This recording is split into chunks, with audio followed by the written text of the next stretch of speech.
2026 ಒಂದು crime number 52/26 ಕಿರ್ಗಾವಲು police ಠಾಣೆಯಲ್ಲಿ ಪುಟ್ಟಮ್ಮಣ್ಣವರು ಒಂದು ರಾಮನಾಥ್ ಮೂಳೆ ರಸ್ತೆಯಲ್ಲಿ ನಡೆದುಕೊಂಡು ಹೋಗ್ಬೇಕಾದ್ರೆ ಯಾರೋ ಇಬ್ರು ಬಂದು ಹುಡುಗರು ಅವರ ಚೈನ್ ಸ್ನ್ಯಾಚಿಂಗ್ ಮಾಡಿರ್ತಾರೆ ಅಂತ ಒಂದು ಪ್ರಕರಣ ದಾಖಲಾಗಿರುತ್ತೆ.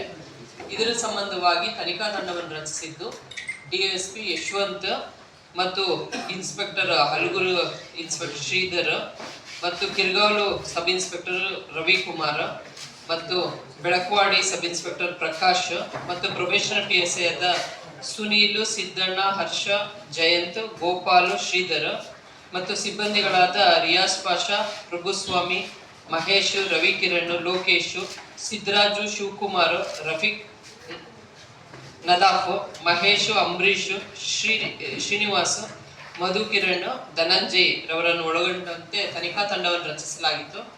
ಇದರಲ್ಲಿ ಈ ಒಂದು ಪ್ರಕರಣದಲ್ಲಿ ಭಾಗಿಯಾಗಿದ್ದರು ರೋಹಿತ್ ಮತ್ತೆ ನಂಜೇಗೌಡರು. ರೋಹಿತ್ ಒಂದು ವ್ಯವಸಾಯ ಮಾಡಿಕೊಂಡು ಇರ್ತಾರೆ, ಮಳವಳ್ಳಿ ತಾಲೂಕರೇ ಆಗಿರ್ತಾರೆ.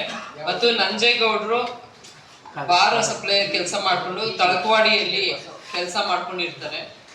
ಇವರು ಸೆಕ್ಯೂರ್ ಮಾಡಿ ಇವ್ರನ್ನ ವಿಚಾರಣೆ ಮಾಡಿದಾಗ ತಿಳಿದು ಬರ್ತದೆ, ಗುರುಪ್ರಸಾದ್ ಅಂತ ಹೇಳ್ಬಿಟ್ಟು 2025ನೇ ಇಸವಿವರೆಗೂ ಇವರು ಒಂದು ಅಫೆನ್ಸ್ ಅಲ್ಲಿ ಇದೇ ತರ ಒಂದು ಚೈನ್ ಸ್ನ್ಯಾಚಿಂಗ್ ಮಾಡ್ತಾ ಇರ್ತಾರೆ ಮಾದೇಶ ಅನ್ನೋರ ಜೊತೆ ಸೇರ್ಕೊಂಡು.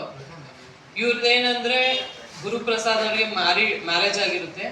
ಅವ್ರ ಹೆಂಡತಿಗೆ ನಾನು ಸ್ಥಿತಿವಂತ ಅಂತ ತೋರ್ಸ್ಕೊಳ್ಳಿಕ್ಕೋಸ್ಕರ ಅವರು ಒಂದು ಅಫೆನ್ಸ್ ಮಾಡ್ತಾ ಇರ್ತಾರೆ 2024ನೇ ಇಸ್ವಿವರೆಗೂ. 2024ನೇ ಇಸ್ವಿಯಲ್ಲಿ ಅವರ ಹೆಂಡತಿಗೂ ಇವ್ರಿಗೂ ಏನೋ ವೈಮನಸ್ಸು ಬಂದು ಅವ್ರ ತವ್ರ ಮನೆಗೆ ಹೊರಟೋಗ್ತಾರೆ. ಅದಾದ ನಂತರ ಇವರು ಅಫೆನ್ಸ್ ಮಾಡಿರಲ್ಲ, ಸ್ಟಾಪ್ ಮಾಡಿರ್ತಾರೆ. ನಂತರ ಅವರು 2025ನೇ ಇಸ್ವಿಯಲ್ಲಿ ಒಂದು ಅವ್ರ ಹೆಂಡತಿ ಸೂಸೈಡ್ ಮಾಡ್ಕೊಂಡಿರ್ತಾರೆ. ಒಂದು 306 ಕೇಸ್ ಆಗಿ ಅದರಲ್ಲಿ ಆರೋಪಿಯಾಗಿ ಅವರು ಜೈಸೀಲಿ ಇರ್ತಾರೆ. ಅಲ್ಲಿಂದ ಹೊರಗಡೆ ಬಂದ ಮೇಲೆ ಇವರು ಟೀಮ್ ಕಟ್ಕೊಂಡು ಮಾಡ್ತಾ ಇರ್ತಾರೆ. ಅಂದ್ರೆ ಏನಂದ್ರೆ ರೋಹಿತ್ ಮತ್ತೆ ನಂಜೇಗೌಡ ಇವರು ಕಳ್ಳತನ ಮಾಡ್ಕೊಂಡು ತಗೊಂಡ್ ಬಂದು ಕೊಡೋದು, ಇವರು ಅದನ್ನ ಡಿಸ್ಪೋಸ್ ಮಾಡುವಂಥದ್ದು ಮತ್ತೆ ಹಂಚ್ಕೊಳ್ಳುವಂಥದ್ದು ದುಡ್ಡು, ಈ ಕೆಲಸವನ್ನ ಮಾಡ್ತಿರ್ತಾರೆ. ಈ ಒಂದು ಇಷ್ಟು ಅಕ್ಯೂಸ್ಡ್ ಅಲ್ಲಿ 4 ಜನ ಅಕ್ಯೂಸ್ಡ್ ಟೋಟಲಿ 16 ಪ್ರಕರಣಗಳು ಪತ್ತೆ ಆಗಿರ್ತದೆ. 16 ಪ್ರಕರಣಗಳ ಪೈಕಿಯಲ್ಲಿ 2022ನೇ ಸಾಲಿನಲ್ಲಿ 2 ಪ್ರಕರಣಗಳು, 23ನೇ ಸಾಲಿನಲ್ಲಿ 8 ಪ್ರಕರಣಗಳು, 2024ನೇ ಸಾಲಿನಲ್ಲಿ 2 ಪ್ರಕರಣಗಳು, 2026ನೇ ಸಾಲಿನಲ್ಲಿ 4 ಪ್ರಕರಣಗಳು ಪತ್ತೆ ಆಗಿರ್ತದೆ. ಇದರಲ್ಲಿ ಒಂದು ಬನ್ನೂರು, ನಮ್ಮ ಜಿಲ್ಲೆ ಬಿಟ್ಟು ಹೊರಗಡೆ ಜಿಲ್ಲೆದು ಬನ್ನೂರು ಪೊಲೀಸ್ ಠಾಣೆದು ಒಂದು ಅಫೆನ್ಸ್ ಮಾಡಿರ್ತಾರೆ, ಅದು ಸಹ ಇಲ್ಲಿ ರಿಕವರಿ ಮಾಡಿರ್ತಾರೆ.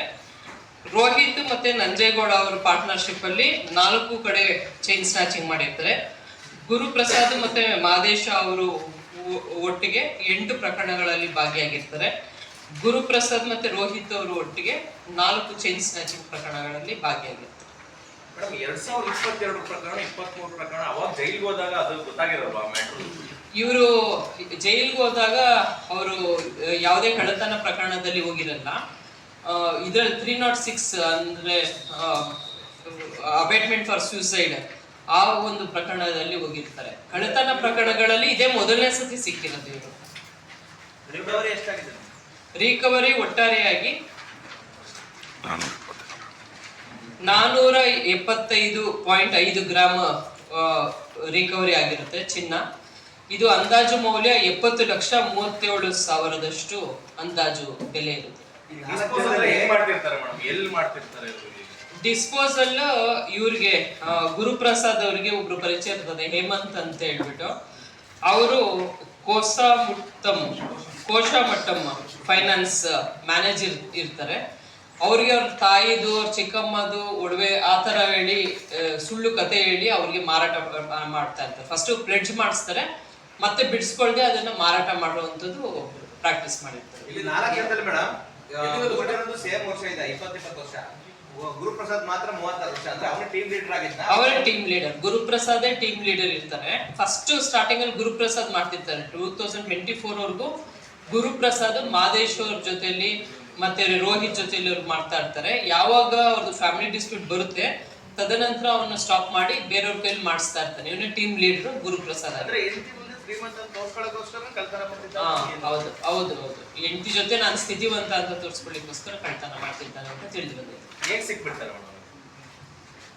ಇಲ್ಲಿ ಒಂದು ಟೀಮ್ ಫಾರ್ಮ್ ಮಾಡಿದ್ದು, ಇದರಲ್ಲಿ ಟ್ರ್ಯಾಕ್ ಮಾಡಿದಾಗ ಗೊತ್ತಾಗುತ್ತೆ. ಟಾರ್ಗೆಟ್ ಯಾವ ತರ ಮಾಡ್ತಾ ಇದ್ದಾರೆ?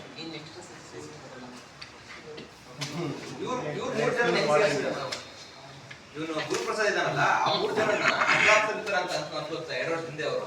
ಹೌದು. ಅವ್ರು ಹೆಂಗ್ ಸೇರಿಸ್ತಾನೆ ಮೇಡಮ್ ಅಂತ ಒಟ್ಟು ಒಂದು ಟೀಮ್ಗೆ? ಇಲ್ಲ, ಅವರು ಇವಾಗ ದುಡ್ಡಿನ ಅವಶ್ಯಕತೆ ಯಾರಿಗೆ ಬೇಕು ಅಂತ ಹುಡುಗರನ್ನ ಆಯ್ಕೆ ಮಾಡಿ ಇವನು ಸೆಲೆಕ್ಟ್ ಮಾಡಿ ಮೈನರ್ ಇಂದ ಸ್ಟಾರ್ಟ್ ಮಾಡಿಸಿರ್ತಾರೆ. ಇವಾಗ ಅವರೆಲ್ಲ ಮೇಜರ್ ಇರ್ತಾರೆ. ಅಲ್ಲ, ಹಿಂಗ್ ಪರಿಚಯ ಆಯ್ತಾರೆ ಅಂತ ಗುರುಪ್ರಸಾದ್ ಒಂದೇ ಊರು ಅವರೆಲ್ಲ. ಫಸ್ಟ್ ಗುರುಪ್ರಸಾದ್ ಐಡೆಂಟಿಫೈ ಮಾಡಿ ಪ್ಲಾನ್ ಮಾಡಿ ನಂತರ ಅದನ್ನ ಎಕ್ಸಿಕ್ಯೂಷನ್ಗೆ ರೋಹಿತ್ ಮತ್ತೆ ನಂಜೇಗೌಡ ಅವ್ರಿಗೆ ತಿಳಿಸಿ ಅದನ್ನ ಎಕ್ಸಿಕ್ಯೂಟ್ ಮಾಡಿಸ್ತಾರೆ. ಇಲ್ಲ, ಬೇರೆ ಬೇರೆ ಕಡೆ ಅಡಾಯ್ತು. ಇಲ್ಲ ಇಲ್ಲ, ಮಳವಳ್ಳಿ, ಮೈಸೂರು. ಇಲ್ಲ, ಇಷ್ಟೇ ಜನ. ಇದು ಮೊದಲನೇ ಸತಿ ಸಿಗಾಕೊಂಡಿರೋದು. ಅಂದ್ರೆ ಮುಂಚೆಯಿಂದ ಮಾಡಿದ್ದಾರೆ ಕಳ್ಳತನ ಪ್ರಕರಣಗಳು, ಇದು ಮೊದಲನೇ ಸತಿ ಸಿಗಾಕೊಂಡಿರೋದು. Chain snatching complete. ಇವರು ಚೈನ್ ಸ್ನಾಚಿಂಗ್ ಇಲ್ಲ, ಅವರು ನಡ್ಕೊಂಡು ಹೋಗ್ಬೇಕಾದ್ರೆ ಮತ್ತೆ ಗದ್ದೆಗಳಲ್ಲಿ ಒಂಟಿ ಮಹಿಳೆ ಕೆಲಸ ಮಾಡ್ಬೇಕಾದ್ರೆ ಆ ತರ ಒಂದು ಚೈನ್ ಸ್ನಾಚಿಂಗ್ ಮಾಡಿ. ಎಲ್ಲ ರಿಕವರಿ ಆಗಿದೆ, ಇನ್ನು ಪೆಂಡಿಂಗ್ ಇದೆ? ರಿಕವರಿ ಆಗಿದೆ ಪೂರ್ತಿ.